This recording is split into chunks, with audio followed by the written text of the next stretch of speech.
किसान भाइयों नमस्कार। तो आज हम आए हैं भारत की सबसे बड़ी वर्मी कंपोस्ट यूनिट जो स्थित है जॉबनेट जयपुर में।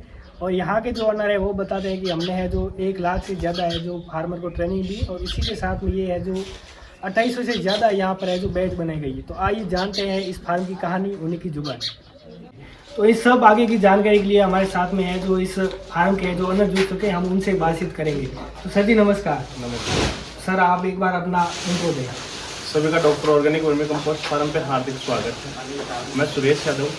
आज इस वीडियो में अपन जानेंगे कि वर्मी कंपोस्ट कैसे बनाते हैं और किस तरीके से अपन फसलों में यूज़ करते हैं और किस तरीके से अगर कोई बिजनेस पर्पज से करना चाहता है तो वो इसकी मार्केटिंग किस टाइप से करे। ठीक है, तो आइए अपन स्टेप बाय स्टेप चीज़ें समझते हैं। तो सर वर्मी कंपोस्ट में है जो मेन बात आती है गोबर की, तो अपन है जो गोबर का है जो किस प्रकार चयन करें। देखो, वर्मी कंपोस्ट केचुआ खाद जी, ये दो चीज़ों से मिलकर बना होता है जी, जिसमें एक होता है गोबर, दूसरा होता है अर्थवर्म।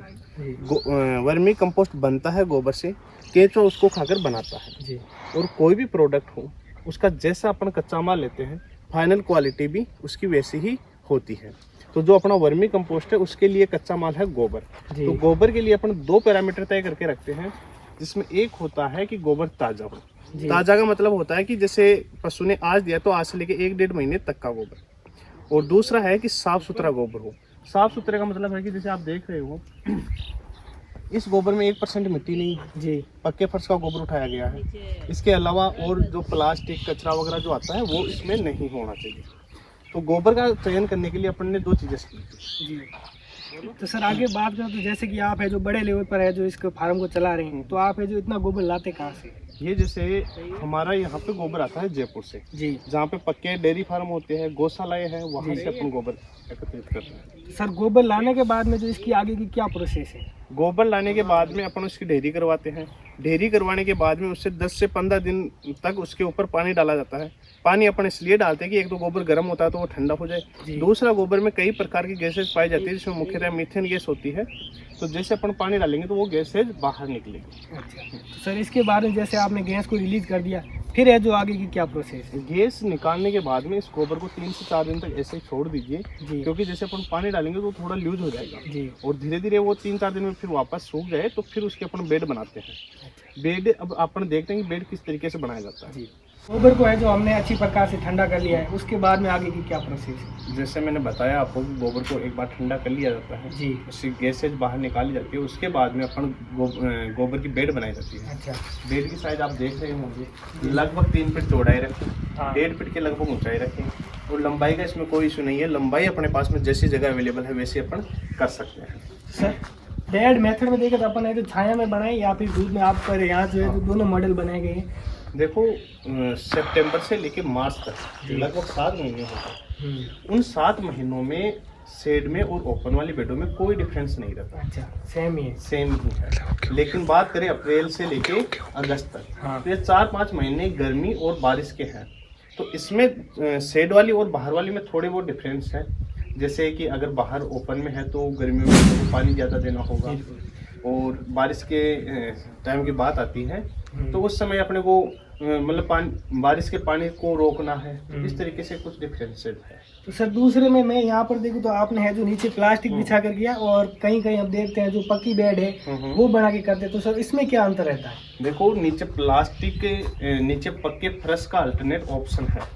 अपन फर्श या प्लास्टिक क्यों करते हैं, इसका कारण है कि जैसे अपनी जो बेड बन गई है जी, अब इस पे 2-2.5 महीने पानी डाला जाता है जी। तो जो पानी है वो रिस के जमीन में नहीं जाए, इसलिए अपन या तो पक्का फर्श या फिर उस पे प्लास्टिक लगाते हैं। अगर अपन ने मिट्टी के ऊपर ही बेड लगा दी है जी, तो 2-2.5 महीने में जो पानी रिस के जमीन में चला जाएगा तो अपने खाद के न्यूट्रिएंट तो पूरे जमीन में चले गए। हाँ बिल्कुल। जो 2-2.5 महीने का टाइम होगा उसके बाद में अपने को दिखेगा कि ये खाद बना हुआ है, लेकिन एक्चुअल में उसमें कुछ नहीं रहेगा। तो सर जैसे अपने है जो बेड तैयार कर ली है उसके बाद में केंचुए इसमें कब छोड़ दें। अब जैसे अपन ने आज बेड लगा ली है, बेड लगाने के बाद में इसके ऊपर दूसरे दिन तीसरे दिन अपने को केंचुए छोड़ने होते हैं। जैसे अपनी 20 फीट लंबाई की बेड है तो उस पर 10 किलो, 30 फीट लंबाई की बेड है तो 15 केजी। जितनी अपनी बेड की लंबाई है उसके जस्ट आधे अपने को कैंचू छोड़ने होते हैं। जैसे सर इसमें कैंचू की है जो बड़ा नहीं है, तो जैसे कैंचू की संख्या बड़ा नहीं तो अपन क्या डालें इसमें? देखो वैसे तो अगर अपन अच्छे से नमी देते हैं तो केंचू अच्छे से बढ़ जाते हैं जी। लेकिन इसमें अगर अपने को ग्रोथ अच्छी करवानी है तो जैसे अपन ने आज बेड लगा के केंचू छोड़ दिए हैं जी। उसके 10-12 दिन बाद में अपने को ये 30 फीट लंबाई की बेड की बात कर रहे हैं। हाँ 1 किलो बेसन, हाँ 2 लीटर छाछ और लगभग 100-200 ग्राम गुड़, ये 20 लीटर पानी में मिलाओ और फिर अपनी जो ये बोरी है इसको हटा के बेड के ऊपर छोड़िए और फिर हल्का हल्का पानी का स्प्रे कर दीजिए। छाछ सर वही जो अपन को ताज़ा लेनी है या फिर ताज़ा ताज़ा ताज़ा छाछ है? तो इस सबको डालने के बाद सर ये खाद है जो कितने दिनों में तैयार हो जाती है? खाद तो लगभग 2-2.5 महीनों में होगा सब तैयार। तो अपन तैयार खाद की जो किस प्रकार पहचान करें? तैयार खाद तो बिल्कुल देखो आइए आपको उधर आके बेडों में देखिए। तो सर तैयार खाद के जो अपन किस प्रकार पहचान करें? जब 2-2.5 महीने अपन इसमें मॉइस्चर देते हैं तो लगभग अपना 70-80% खाद रेडी हो जाता है। और रेडी खाद की कैसे पहचान करते हैं तो वो आप देखिए, ये एक तो बिल्कुल ब्लैक हो जाएगा। हाँ और एक एक दाना इसका अलग हो जाएगा, जैसे चाय की पत्ती रहती है ना, हाँ वैसे एक एक दाना इसका अलग हो जाएगा। अच्छा। ये देखो, और केंचुए देखो नीचे चले गए, जहाँ कच्चा गोबर था हाँ वहाँ अपने को केंचुए मिलेंगे।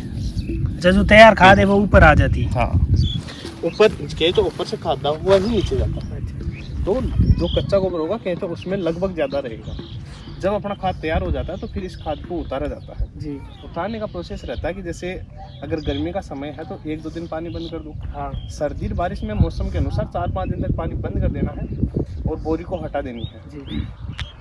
जिससे क्या होगा कि जैसे अपना जो केंचुआ है वो अगर जैसे 80% केंचुआ तो नीचे चला जाता है जी। लेकिन फिर भी 20-30% केंचुआ पेट के चारों ओर रहता है। तो जैसे ही हवा और धूप लगेगी तो वो केंचुआ नीचे जाने की कोशिश करेगा और फिर फाइनली 2 से 3 दिन अपने को खाद हटानी हो उस दिन इस बेड को इस तरीके से लूज कर दो। अच्छा। 4 से 5 इंच में ऐसे लूज करेंगे तो जो भी केंचुआ है देखो ये केंचुआ आधे घंटे में नीचे चले जाएगा और फिर इस खाद को इस तरीके से हटा के ले जाके अपन छनवा सकते हैं। ये प्रोसेस रहता है। तो सर अभी बात जैसे कि अपने जो पूरी बेड बनाई थी उसमें जो केंचुए ने जो सारा गोबर खा लिया, तो जो सबसे पीछे बचा है उसमें से जो अपन है जो केंचुए किस प्रकार अलग करें? देखो लास्ट की जो लेयर है उसमें वो केंचुआ पूरा चला गया जी। अब वो केंचुआ लगभग 3 गुना हो चुका है। तो उस केंचुए को उस गोबर के साथ उठा के नई 3 बेडों के ऊपर डाल दो। तो अपन ने बेडों से खाद उतारा है उसको लाके फिर इस तरीके से अपन खाली करवा देते हैं। जी। इधर दिखाइए। और फिर इसको अपन मशीन के थ्रू छानते हैं।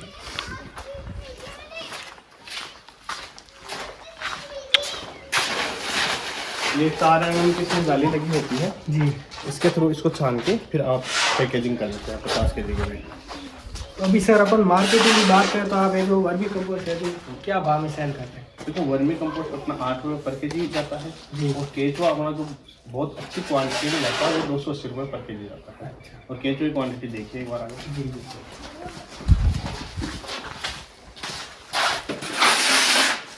पास में लाओ देंगे जी सर। बस पैकिंग किया जाता है तो इस तरीके का केंचुआ रहता है, बिल्कुल गुच्छे के गुच्छे अपने वर्म्स के जाते हैं।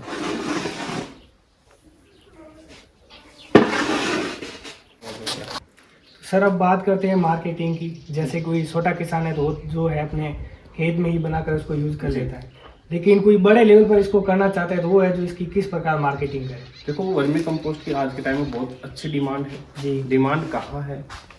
देखो पॉली हाउस हो गया, बागवानी वाले किसान हो गए, वेजिटेबल्स वाले किसान हो गए, नर्सरीज हो गई और सिटी में किचन गार्डनिंग हो गया। इसके अलावा जो नॉर्मल जनरल खेती करते हैं वो किसान भी धीरे धीरे यूज़ करने लगे हैं। हाँ। तो इसकी डिमांड खूब है। एक बार अगर कोई युवा इसको चालू करना चाहता है तो वो एक बार मैंने बताया कि जैसे पॉली हाउस हो गया, बागवानी वाले किसान हो गए, वेजिटेबल्स वाले हो गए जी। नर्सरी सिटी में किचन गार्डनिंग हो गया, तो उनके पास जाओ, उनको अपनी पैकेजिंग दीजिए कि सर हमारा ये खाद है, एक बार आप इसको यूज़ करके देखिए। जैसे मैं एग्जांपल देके बताता हूँ कि अगर कोई किसी के पास पॉली हाउस है जी तो उसको एक बैग दे दीजिए और उसको बताओ कि आप जिस तरीके से खेती करो वैसे करते रहो, लेकिन एक बैग में हमारा ये खाद डालो, अगर आपको बेहतर रिजल्ट मिलता है तो हमसे लीजिए। इस तरीके से आपको मार्केटिंग करनी है। इसके साथ साथ में जैसे आज के टाइम में सोशल मीडिया का ज़माना है। हाँ। तो सोशल मीडिया पे अपने को एक्टिव रहना होगा, जिसमें यूट्यूब, फेसबुक, इंस्टाग्राम जो भी सोशल साइट है उस पर अपने अकाउंट बनाओ और अपनी चीज़ों को दिखाइए। तो सर कोई आपसे जो खाद और कैंसर लेना चाहे तो आपसे कैसे कांटेक्ट करें?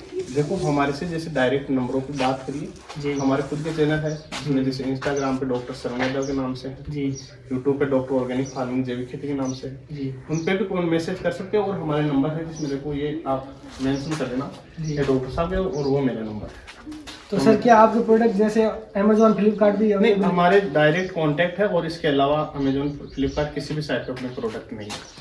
तो सर आप है जो अपने फार्म के बारे में है या जैविक खेती के बारे में किसान भाइयों को क्या संदेश देना चाहते हैं? मैं यही संदेश देना चाहता हूँ कि आज नहीं तो कल जैविक ही है हल और अपने को जल्दी से जल्दी जैविक खेती की ओर आना चाहिए क्योंकि जितनी तरीके से आज के टाइम में बीमारियां बढ़ रही है उनका एक ही उपाय है कि अगर अपन जैविक खेती करेंगे तो ही बीमारियों से छुटकारा पा सकते हैं। ठीक है, ओके सर, धन्यवाद। Thank you.